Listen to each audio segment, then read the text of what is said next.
around, not just when the leader is there, but each other, just to be there to support each other and to understand how you've changed in the last 2 years and what's changed.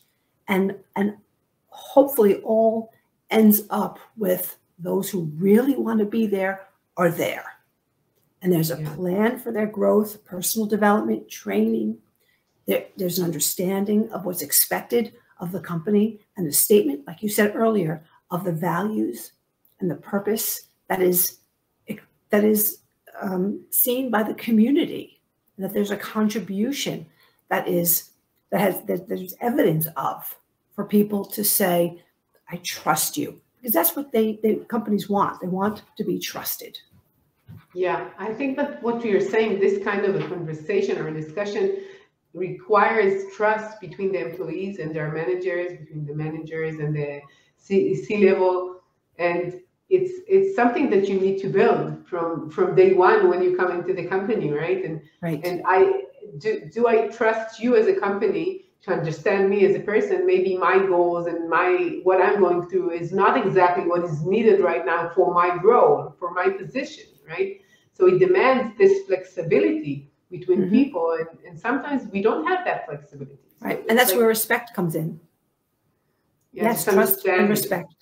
Yes, understanding, really listening, really feeling heard. So how do you think COVID has changed the meaning of together, being together? I think we value personal connection more, because I think we were so afraid of losing family, friends, coworkers that we wanted to see more. I think it was hard to be alone for a lot of people. It was hard to let go of that routine of someone to lean on, someone to talk to, someone to care about. That was such a big part of our 9 to 5 and more every day. And that was literally ripped away. And not just ripped away, but with that component of fear, right? Of danger. And really, things were happening, bad things were happening. Excuse me. So we were losing people. So it wasn't just take a break. It was a frightening, part of the future we could not answer. So it was very emotional at that time. And I think a lot of us coped differently. And that's something also that we have to talk about, and that teams and leaders have to talk about if it's been difficult and how, because that's something to take into consideration when you come back together. It seems that what was like only professional life and what is like personal life is merging more, not only in the sense that we're sharing like the house of everyone in the office because they sit here and sit here and sit here, and we see all their like rooms in the house. It gets you into their like private domains. It's not only that, it's just understanding that we're as human beings, we're not like only in a position or a role.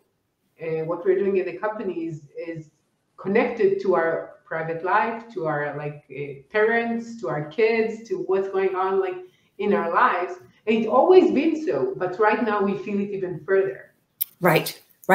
It's we've all shared to this extent a disaster, a horrible time. And I'm not saying good things didn't come out of that. Of course, people had joys, and thank God for that. But we shared this negative time. And it bonds us in one way. But because people had different reactions and came through differently and went through things differently, that's the part that matters. Because it's not enough to say, we've all been there. No, you haven't lost what I've lost. You haven't seen, the success I've seen. You haven't lost your financial, security. I have. So it's very different, even though we have all been through the same physical changes in the world. Yeah. No, but what you're saying is is connected to the way that we relate as people in our society, in our culture. You know, there are more closed culture. Everything is like personal. Everything you're saying, like everybody knows it. And there are more like closed cultures. You know, like when I work with the people from the US related to the Israeli people, the Israelis don't have anything to hide, like anything, and they couldn't hide because we're such a small company, a small country, that someone from the company knows someone that is like from your, who studied with you, is like a relationship with you, so you cannot really hide even if you want to. So it's so different when you go to the US. There are more, it depends on where in the US, of course. The US is so good and so big. And how do you tune that? Because sometimes people say it's like, this is my border, this is my personal life. I'm not really talking about my losses, about my personal experiences with someone from work. In work, I have this facade of a professional person. Right, right. And it can be difficult, and it has to be done slowly. It has to be done thoughtfully. It has to be done sincerely and honestly. And you're right. Not everybody wants to talk about it. And that's a part of it. That's a part of the awkwardness. That's a part of the respect and the trust.